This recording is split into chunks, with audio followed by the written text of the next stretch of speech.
All right. All right. All right. All right. All right. All right. All right. All right. All right. All right. All right. We are live. We are live. Stopping the music right off the bat. Stopping the music right off the bat. Gonna be honest here.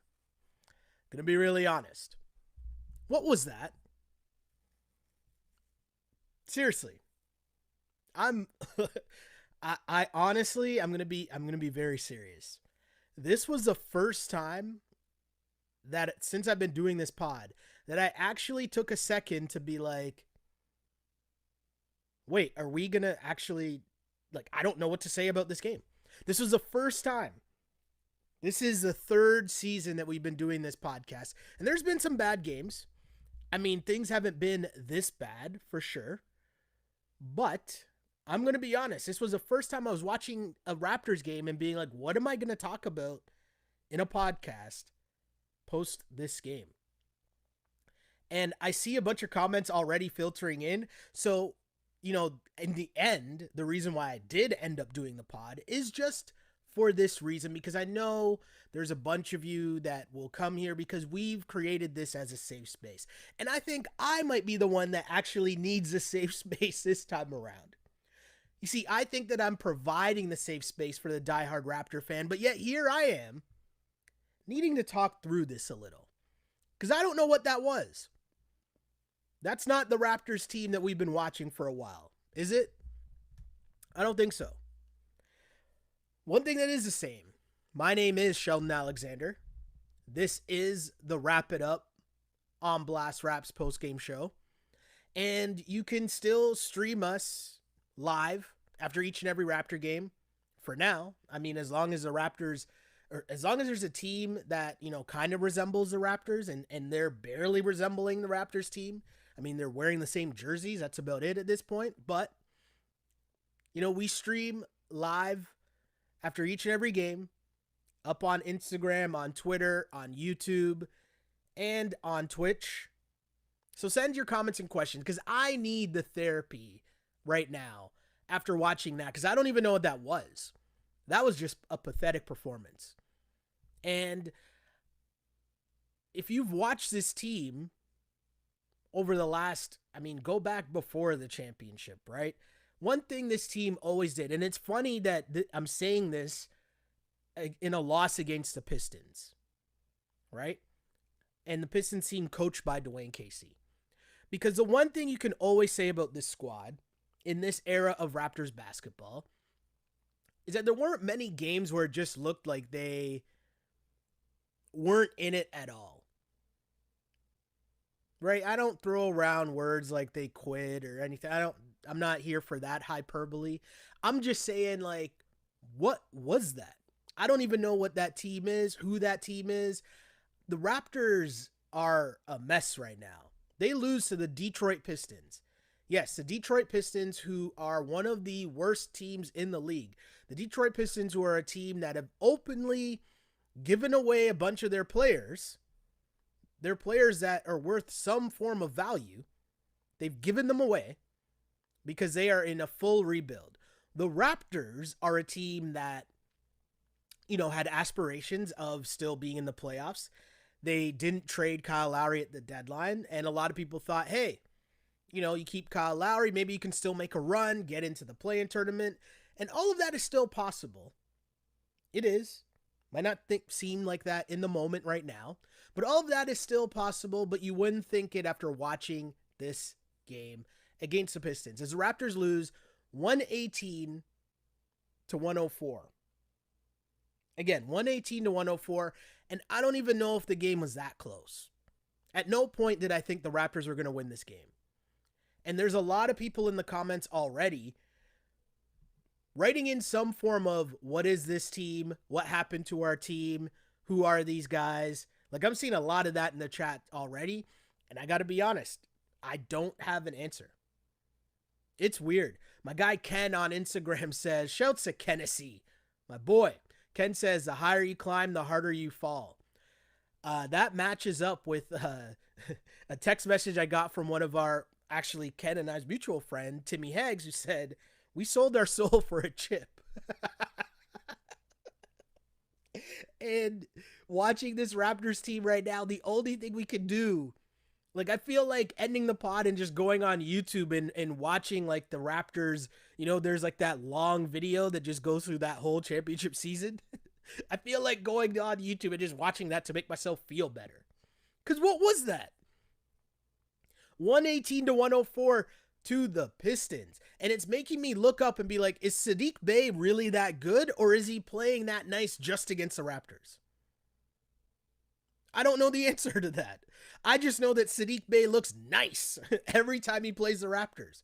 And he might be having an all right season, cool. But my guy looks legit when he's playing against the Raptors. And as I bring up his numbers, my guy's averaging 10 points per game this season. I'm not claiming to be an expert. Hey, I watch a lot of basketball. The Detroit Pistons are not high on my list. So I'm not claiming to know much about Saddiq Bey. But I will say that my guy puts in work against the Raptors and looks like, he could be a Rookie of the Year candidate. I just don't get it. 118 to 104. I'm going to keep repeating the score because I can't even believe it myself. The Raptors at this point of the season, losing their third game in a row to the Pistons, they have been swept by the Pistons. The Pistons have won 13 games this season, and 3 of those wins have come to the Raptors. Now, in fairness, the first win, I'm pretty sure the Raptors were missing players out of their lineup. The second win was the first time when Pascal and Freddie made their return back to the lineup. And tonight, I mean, the Raps are missing Bembry. I don't know. I'm at a loss for words because, even if I thought this Raptors season wasn't going to be, as good as the seasons that we've seen in the past, this is still, like, this run that the Raptors are on, right? You're getting swept, the season series swept by the Detroit Pistons. You've lost 14 of your last 16 games.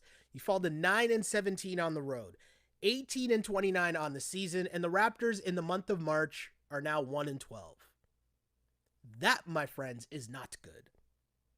That, my friends, had me sitting here watching this game and being like, am I actually going to do this podcast tonight? That's weird. But then I realized I needed this. I needed this as much as you guys needed this. So I'm going to read comments because what are we really going to break down here? Right? I'm not going through and breaking down that game and what just happened in that game. That doesn't deserve a breakdown. One team showed up, the other team was the Toronto Raptors. There, that's my analysis. That's my breakdown. Raptors lose again to the Detroit Pistons. I'm confused. I'm really confused. So let's read some comments. I'll start off on Instagram. And Will says, what happened to our squad? Great question. If you have the answers, I'm sure the Raptors organization would like to know. There's a couple people that would like some answers. They would like to know. Nick Nurse, I feel your pain, man. I'm watching Nick Nurse and you can see it in my guy's face, man. He looks sad. I feel bad for Nick Nurse. He's in a tough spot because the reality is, as bad as the Raptors are, as terribly as they've played, what do you want Nick Nurse to do? And this is not hindsight, because I've said this from the start of the season. The Raptors' biggest issue is their lack of depth. And we're seeing that now, because I was saying if the Raptors were going to make it a deep run in the playoffs, they were going to be the middle of the pack team in the Eastern Conference that most people thought they would be. I did not, but that most people thought they would be. It would be because your core players, Fred, Pascal, Kyle, Norm, those guys were all playing at a high level, above expectations. That's how this team was going to win. All those guys needed to put in mega work night in, night out. And the reason why the Raptors are where they are right now is because that hasn't happened. And not only has that not happened, but the reality is the guys behind them, they still have no bench. Nick Nurse is still searching for answers. He's given everyone on the bench about 3 different chances to just run with it. And Boucher continues to be the only one that seems interested in earning consistent minutes off the bench. It's sad.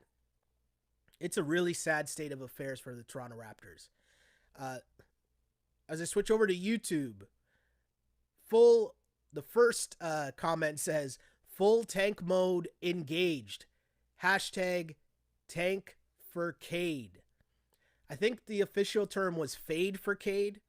Cade Cunningham, for those who might not be following college basketball much this season, but the projected number 1 overall pick, Oklahoma State's Cade Cunningham. And I've stated that I think he's good. I think he's nice. I think he'll be a solid NBA player, but he's not the dude at the top of the draft that you're like tanking for.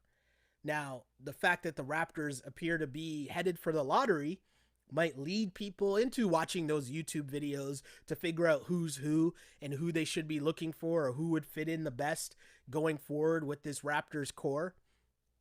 But I look at it and think, at this point, you're just taking best player available. Forget need. Your need is just, you need more people. That's the need at this point. Scramble says, the NBA is going to need to... I can't even read that. There's a lot of mistakes in that. I can't form that sentence. I'll move on to the next comment. Glow Girl Smile says, another one bites the dust. The Pistons, coached by Dwayne Casey, are just too physical and dominated the game. A team like this really exposes the Raptors' weaknesses. Yeah, they took it to the Raptors. They were more dominant physically than the Raptors, and the Raptors had no pushback. It's just the reality of the situation, the reality of the roster that the Raptors have. You can't play Baines because he's shown time and time again that this starting job might not be for him. And then Plumlee is just too big for Boucher. He's going to body the Raptors' small guys that are trying to play big guys. It's a tough spot to be in. Aisha says, the main reason we're talking about tanking is because we let Serge go. Baines is just horrible. Our bench is also another story. Kyle doesn't deserve this. I feel so bad for him.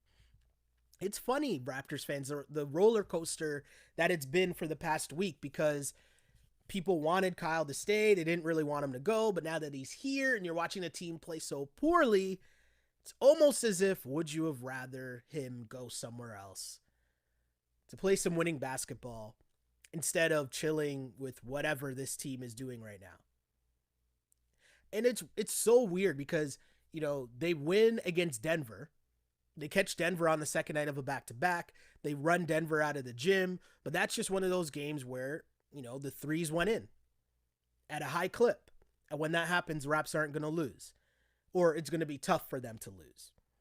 And basically, when the threes aren't going, it's going to be tough for the Raps to win. And they're going to lose most often than not when the threes aren't going in. And the other part is, they have some good three-point shooters. But it's not like they have dead-eye three-point shooters that, you're just relying on wetting threes night in, night out. I don't know. More comments. Utah showed more effort than most of the other Raptors. I mean, that's how Utah gets his minutes. So I want to know how you guys feel about Pascal fouling out. And I'm not saying this to pick on Pascal Siakam. I just always have an issue with any player that fouls out. But in this game where Pascal finishes with 14 points, 5 of 14 from the floor, 6 rebounds, 5 assists, and a foul out against the Detroit Pistons. That's a tough one. It's a real tough one. Freddie again, and you look at Freddie's numbers, 7 of 20, 4 of 10 from 3. His numbers are ugly, but Freddie knows he has to get to 20 points if this team has a chance to win. So he's going down shooting. And, the percentages aren't that good, but it's not for a lack of effort. And this isn't the try-hard league. It's a get-it-done league. But I don't know, man. It's getting tough to watch. Silver linings, cool. Gary Trent Jr. looked a little bit better. Saw some shots go through the hoop. That's a good sign. But there weren't many on this night for the Toronto Raptors. OG was okay. 19 points for OG. 6 of 12 from the floor. Not much going on. Not much going on at all. I'm going to get through some comments, though. Let's keep going. K2's Garnett says, that performance is insulting to the fans. I love this team because they had heart and always compete. I hope they don't F that up. Oof. Yeah. It is, and that's the part that I think is the weirdest thing. Because you're normally used to seeing a Raptors team, if you're going to lose, it's going to be close. And you're not going to get run out of the gym by the Pistons. That's the part that I don't understand that. I don't get it. I really don't get it. Maybe you're getting the Pistons A game because, again, Coach Casey, they want to win it for their coach, so they got a little extra juice coming in. Maybe the Pistons, because you're not a good team, you kind of have games on the sched where you look forward to and you got a little more juice because you sense a victory. But if you're the Raptors and your main core is still intact, thinking that you can make the play-in tournament and make things interesting, it's tough to watch that game and see that performance against the Detroit Pistons. And something that's very interesting as well, as we keep talking about the play-in tournament, I'm bringing up the standings right now. And a reminder, the play-in tournament are teams 7 through 10. Has anyone taken a look at who the teams are that are 7 through 10? Because right now you got the Boston Celtics at 7, the Miami Heat at 8, the Pacers at 9, and the Bulls are at 10. How many people at the start of the year would have thought that the Boston Celtics and Miami Heat and even the Pacers would be at 7, 8, 9? And obviously things are really tight. Things can change, but making the play-in tournament doesn't mean you're making the playoffs. And even if you come in 10th and that first play-in game is against a 7-seeded Boston Celtics or 8-seeded Miami Heat, that's not a good look if you're the Raps. So this is, I say this for perspective, because what are we doing here? That's kind of what we got to start thinking about, because this is just tough. Fly Miss says at this point, this is just a spot to hang out at the end of every game and bust some jokes. Fair enough. I'm not mad at that. I'm not mad at that at all. Whatever role we can provide to help everyone cope, I'm here for that.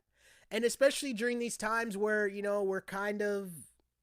we're not in lockdown anymore, but we're still not out and about and socializing, right? It's not like you're getting together with your friends and going to a bar to watch the games and then hanging out after and the game's just on as a vibe. No, we're at home watching these games getting cheesed. So why not continue to get cheesed together? And as Fly Miss points out, bust some jokes. Why not? K2's Garnett says, even Nick Nurse coached like we are tanking.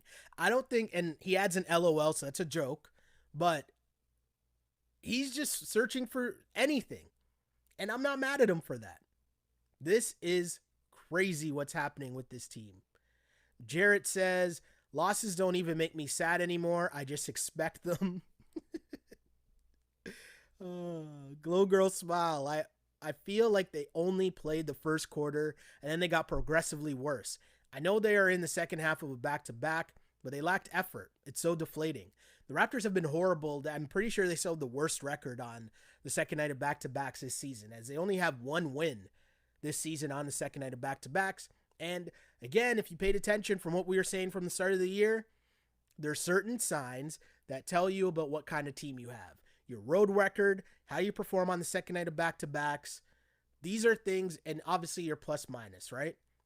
But the one thing about the second night of back-to-backs and what your road record is that good teams figure out ways to get those wins when they might not have enough in the tank, but they figure out ways to overcome that and get victories. And when you're not a good team, those are just straight L's. Straight L's. And that's kind of what we're seeing right now. K2's Garnett. He says, bleep the pick. There's no generational talent in this draft. It's called a lottery for a reason. Even if we get a good rookie, how does that person fit our timeline? Forget about the timeline. I think you just got to get good players. Because we're seeing it right now. It's not like, you got to remember, right? Kyle and DeMar and that team that the Raptors had, even though they didn't have a superstar, the team, they had enough good players, and then the effort kicked in, the intangibles kicked in, And that led you to being a middle of the pack team in the East. You're seeing right now, this team is not even doing that. Again, 1-12 in the month of March. And I know that you had your guys miss a bunch of games, and I know that they're still coming back. And, maybe we can bank on the fact that, hey, everyone's not 100%. They're still trying to get their legs back. All of those things could be true. And I hope they are true, because it's not a good look right now what's going on for the Raps. It's not.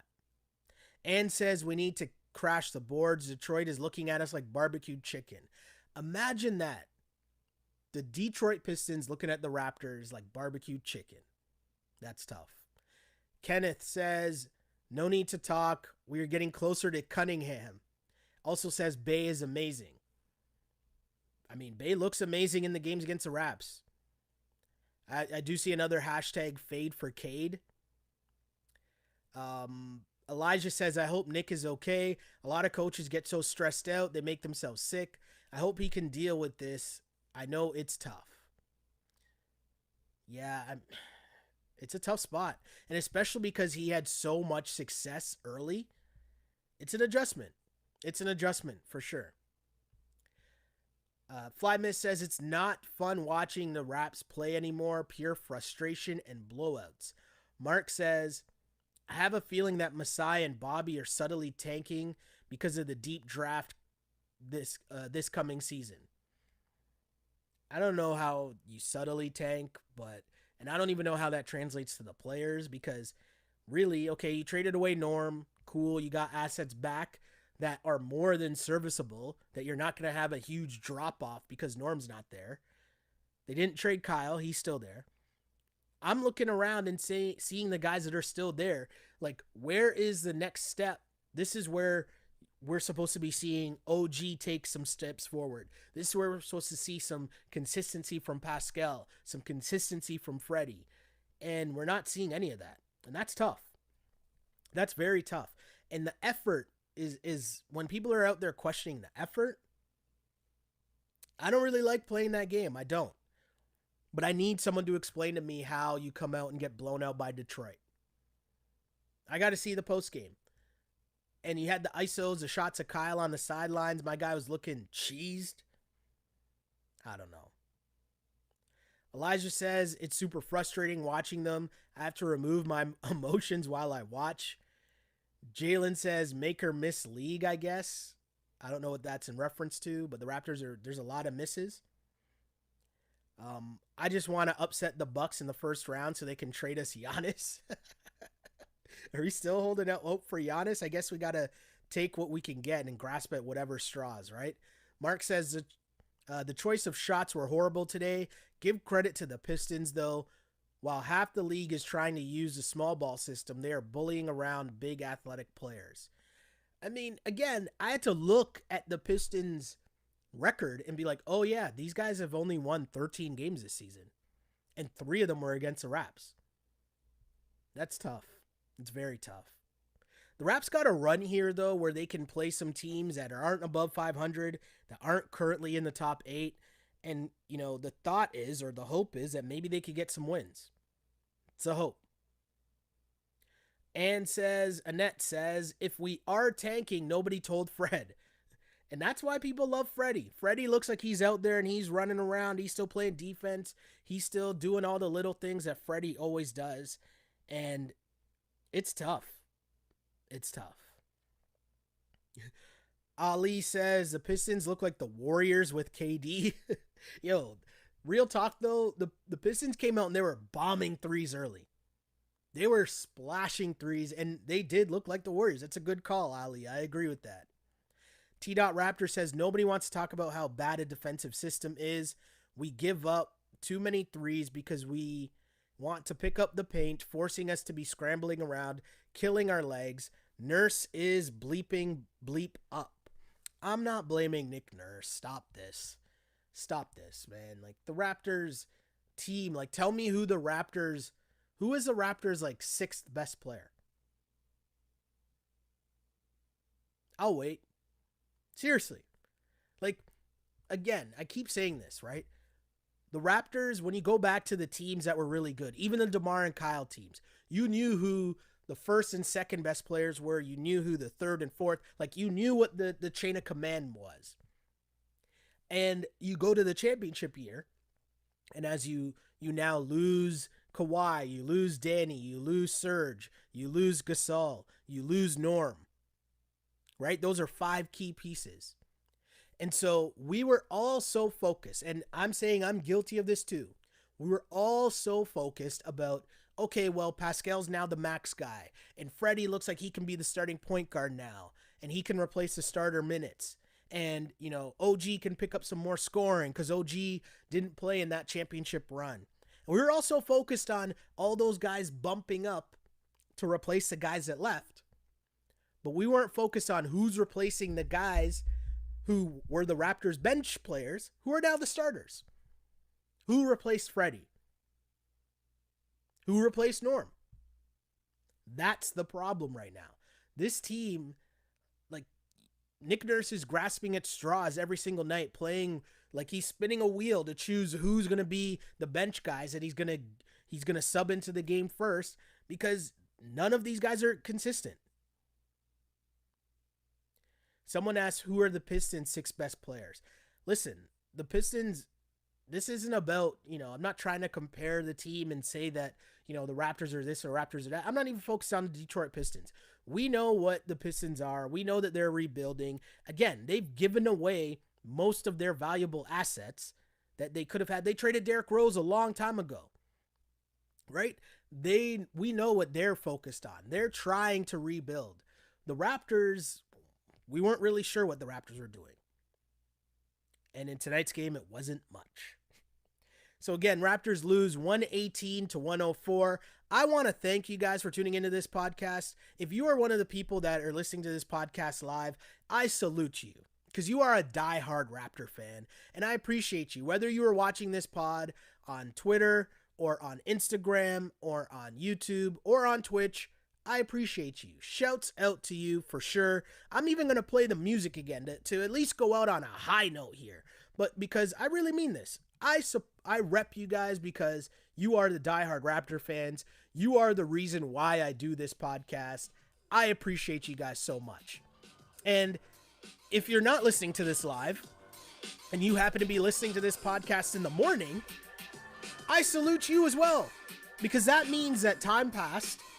You woke up in the morning, you saw that the Raptors got blown out by the Pistons, and you still decided to subject yourself to some more Raptors talk. I salute you because I rep the diehard fans, and that's what this platform is for. And huge shouts to all of you that continue to tune in and get comments and rock out with me here on this podcast. Because as I mentioned, there was a moment where I was sitting here and I was like, I don't know if I'm going to do this pod. But I quickly realized that I needed this. I thought I was providing the platform for y'all to come out and talk and realize, and voice your concerns, voice your opinions. But I realized tonight that I needed that too. So I thank you. I really appreciate it. And we will be back on Wednesday, Raptors next game. Hopefully the actual Raptors show up and we get a game, maybe even a win. Who knows? Don't want to ask for too much at this point. But either way, we'll be here. My name is Sheldon Alexander. Thank you guys wherever you watch the podcast. Really appreciate you. Wherever you see the pod, hit the like button, hit the share button, hit the subscribe button, whatever the button it is that's a positive one or negative. We take those comments too. I'm always here for constructive criticism. Whatever it is, let us know what you think of the pod. Let us know what you think of the team, because we're here for you. Again, wrap it up. The only live and interactive Toronto Raptors post-game show there is. After each and every Toronto Raptors game, we're here. So I close out every episode the same way because it's the truth. I really did used to pray for times like this to rhyme like this. This is a Wrap It Up on Blast Raps post-game show. As always, unpolished and unapologetic.